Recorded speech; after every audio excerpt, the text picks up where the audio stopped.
Welcome to the Explainer. You know that feeling, right? You're scrolling through your phone trying to get informed, but instead, you just end up feeling kind of lost in all the noise.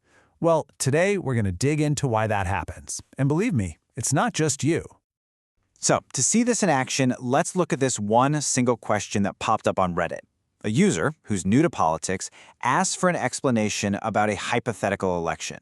What happened next was just a perfect storm of information overload. And right away, the simple answers start rolling in. For some people, it was all about policy, plain and simple. They just pointed to a couple of big, hot-button issues and said, there, that's your answer. But then, a totally different take. Other people said, nope, this has nothing to do with policy. They argued it was all about deep-seated biases in society, that for some voters, the candidate's gender was the only thing that mattered. And this is where it gets really wild. Even when people were talking about the exact same thing, like the economy, it was like they were living on different planets. One person sees a total disaster, another sees an economy that's the envy of the world. Same topic, opposite realities. Then you had the folks who just skipped the issues altogether and went straight to personality. For them, it all came down to charisma, or a lack of it. They felt the candidate just didn't have that spark needed to get people excited. And of course, you can't forget the media argument. This group was convinced that the real story wasn't about the candidate or the economy at all. To them, it was all about powerful media machines basically shaping what everyone thinks. Okay, so you've scrolled through all of that. Policy, bias, the economy, personality, the media. And where does that leave you? Probably more confused than when you started. It's just a wall of contradictions. So, what's the real answer? Well, here's the thing. There isn't just one. And that feeling of being totally overwhelmed by all this conflicting information, it isn't your fault. It's actually a feature of the world we live in now. To really get why more information can actually make us feel less clear, we have to start with the tool we use to process it all, our brain. And, well, it's got some quirks. There's this thing psychologists call confirmation bias. Honestly, the best way to think about it is like you have a little yes man living in your head. Its only job is to find proof that you were right all along. This is why on that online thread, people weren't just sharing opinions. They were grabbing the facts that perfectly fit the conclusion they already had in mind. This study is just brilliant at showing how this works. Researchers gave people info about two parents. When they asked who should have custody, people looked for positive reasons and picked parent B. But when they flipped the question to who should be denied custody, people looked for negative reasons and they still picked parent B. The facts didn't change, just the question.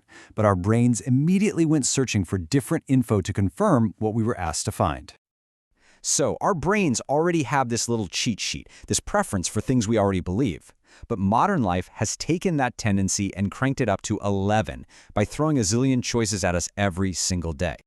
And there's this fantastic experiment that shows this perfectly. It's often called the jam study. Researchers went into a grocery store with a simple question: is more choice always a good thing? So first, they set up this huge display with 24 different kinds of jam. And it worked. A lot of people, 60% of shoppers, stopped to look. It was eye-catching. But when it came to actually buying a jar, almost nobody did, only 3%. Then they tried something different. They cut the selection way down to just 6 flavors. Fewer people stopped to look this time, sure, but get this. Of the people who did stop, a whopping 30% bought a jar of jam. Sales went up by 10 times, just by giving people fewer options. And that's the big takeaway. We think we want endless choices, but when we're faced with too many, our brains just kind of short-circuit. It's called analysis paralysis. We get so worried about making the best choice that we end up making no choice at all. It's exactly what that person on Reddit must have felt. With a dozen different right answers, how could you ever pick one? All right, so we've got a brain that plays favorites and a world with way too many choices. And this whole situation gets put on steroids by the very technology that's supposed to be helping us. You've seen this everywhere, right? On shopping sites, on streaming services, they all use these things called recommender systems. They're just algorithms that watch everything you do, what you click on, what you watch, and then they try to guess what else you'll like. Over time, this creates what some people call a filter bubble. It's like a personalized little universe that's built just for you. And without you even noticing, it starts feeding your confirmation bias, constantly showing you things you already agree with and hiding the stuff that might challenge your views. So if you believe the economy's the problem, your whole feed becomes proof of that. Meanwhile, your neighbor, who thinks it's something else, sees a completely different reality. Okay, so, I know. This all sounds kind of bleak, doesn't it? Our brains are biased, there's too much information, and the internet is trapping us in bubbles. So, what are we supposed to do? How do we find any clarity in all this noise? Well, the first step is to build your own filter. You don't need to be a super sleuth. Just get into the habit of asking a few simple questions. Who is actually writing this? Does that website address look legit? Is it written like a professional or is it full of all caps? And maybe the most important one, have I made an effort to find someone who disagrees with this? But fighting back isn't just about filtering what's coming at you, it's also about strengthening your own mind. As the author Cal Newport says, in this super distracted world we live in, the ability to actually sit down and think deeply, that's becoming a superpower. And the way you build that superpower is by, well, retraining your brain. That means making a conscious choice to step away from the endless scroll. Put the phone down. Let yourself be bored for 5 minutes. When you do that, you're not just wasting time.